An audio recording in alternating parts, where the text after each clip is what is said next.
Bismillah teman-teman semua. Di video kali ini aku akan sedikit sharing terkait masalah seorang yang alim dan seorang yang ibad. Seseorang yang berilmu dan seseorang yang ahli ibadah tapi dia tidak tahu dasar melakukan ibadahnya itu seperti apa. Kita akan bahas perbedaannya dan akan sedikit merembet masalah keutamaan seorang muslim dalam menuntut ilmu juga. Selengkapnya di Arpupu Al-Barbashi.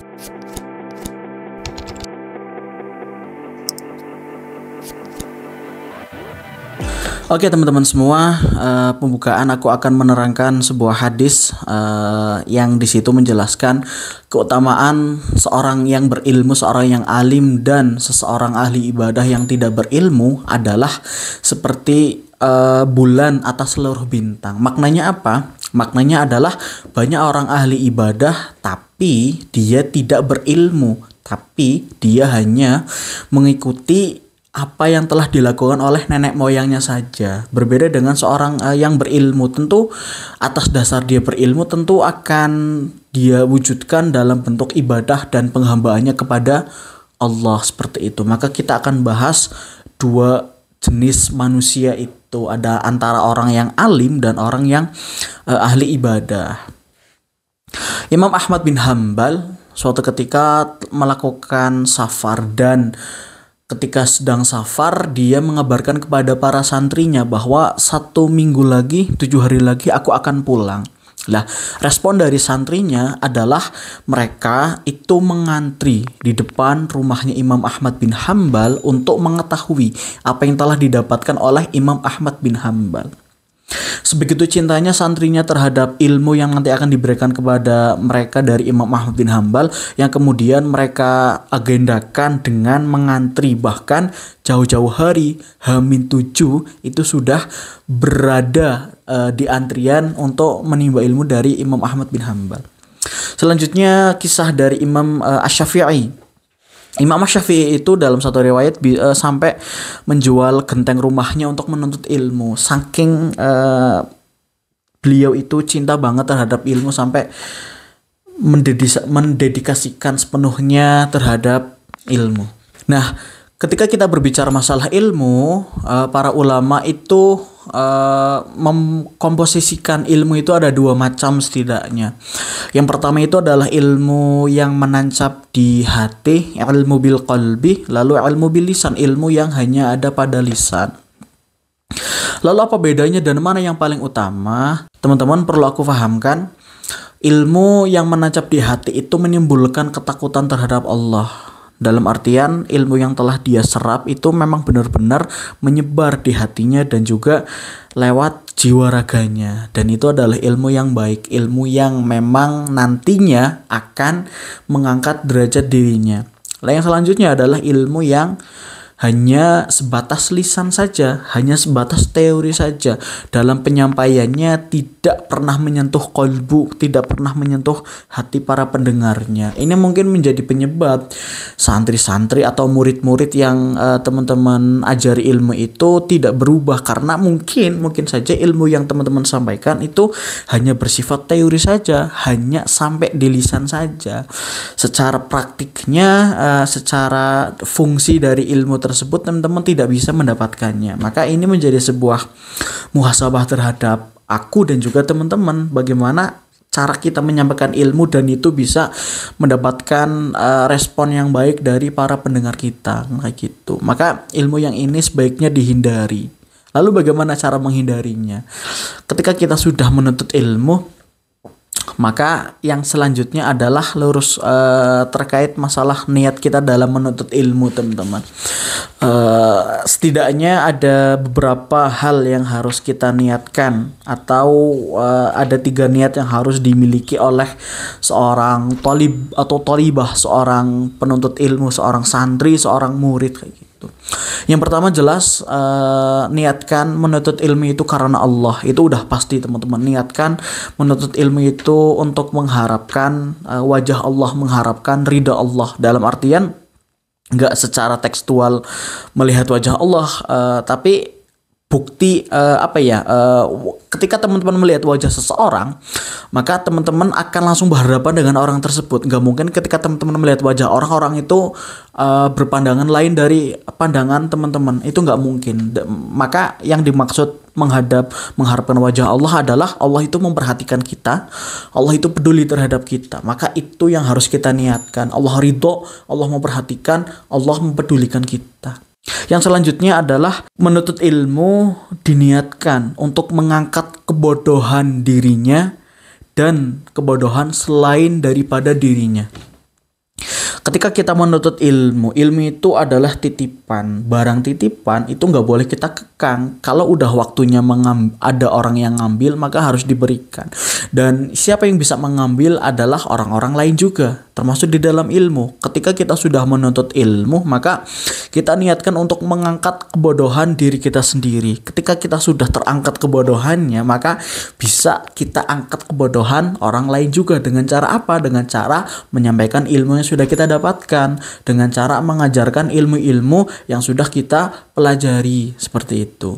Dan yang paling utama adalah menyiapkan wadah ilmu. Teman-teman, ketika aku mau ngambil kopi dari teko, maka aku harus menyiapkan wadahnya dulu. Kalau nggak ada wadahnya, nggak ada gelasnya, maka kopinya mau ditaruh di mana? Kan kayak gitu logikanya. Maka kita masukkan ke dalam dalam proses kita dalam menuntut ilmu juga.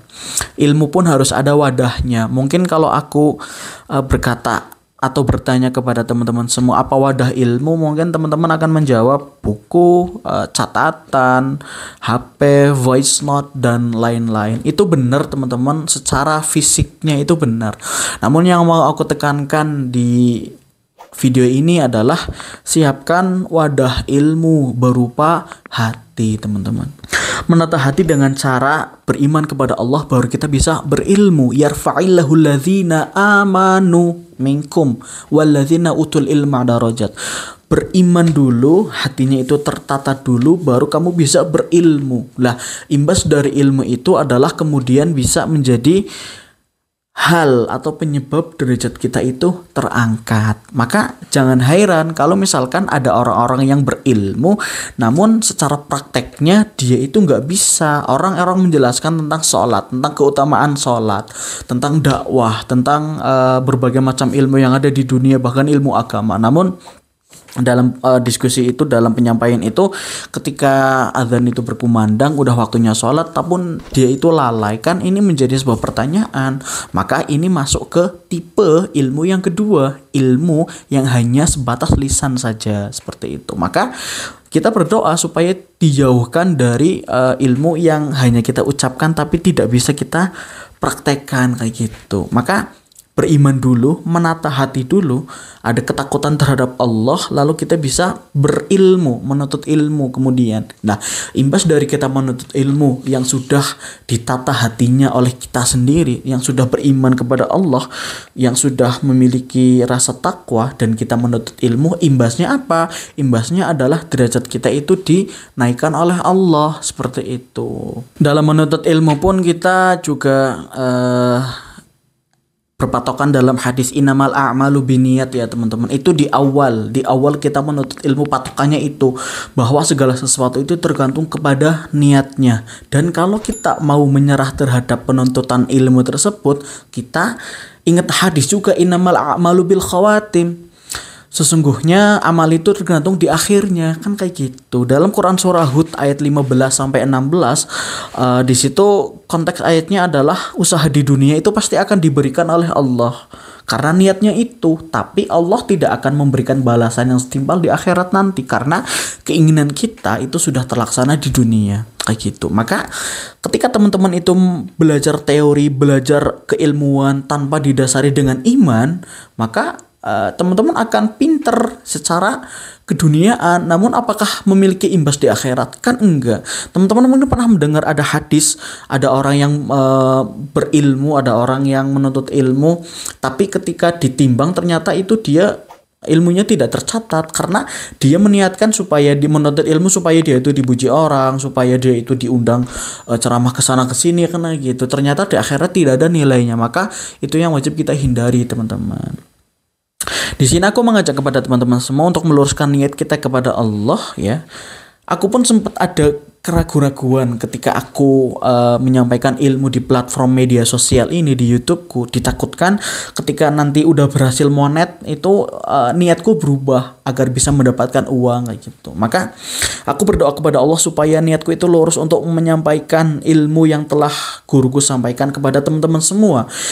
Ingin menjadikan channel ini sebagai platform atau jembatan konten-konten dakwah digital seperti itu, meluruskan niat. Terkadang niat itu di awal sudah lurus, tapi terkadang di pertengahan itu ada seregolan kayak gitu kan. Maka kita bisa berpatok kepada hadis tadi, innamal a'malu binniyat di awal, dan kalau kita udah mau melenceng kita harus ingat innamal a'malu bil khawatim. Niat itu amalan itu tergantung di akhirnya kayak gitu. Maka aku berdoa kepada Allah supaya aku bisa mengangkat kebodohan diriku sendiri dan juga mengangkat kebodohan orang lain dengan adanya konten-konten ini seperti itu. Mungkin itu ya teman-teman pembahasanku monolog pada video ini. Like kalau suka dengan video ini dan dislike kalau nggak suka. Aku menerima banyak kritik dan saran terhadap konten-kontenku. Silahkan juga kunjungi video-videoku yang lainnya. Jika kamu ingin mendukung perkembangan channel ini lebih besar lagi, silahkan klik link yang ada di deskripsi. Jangan lupa like, share, komen, dan subscribe. Sekian dari aku, Aditya, dan salam akal sehat.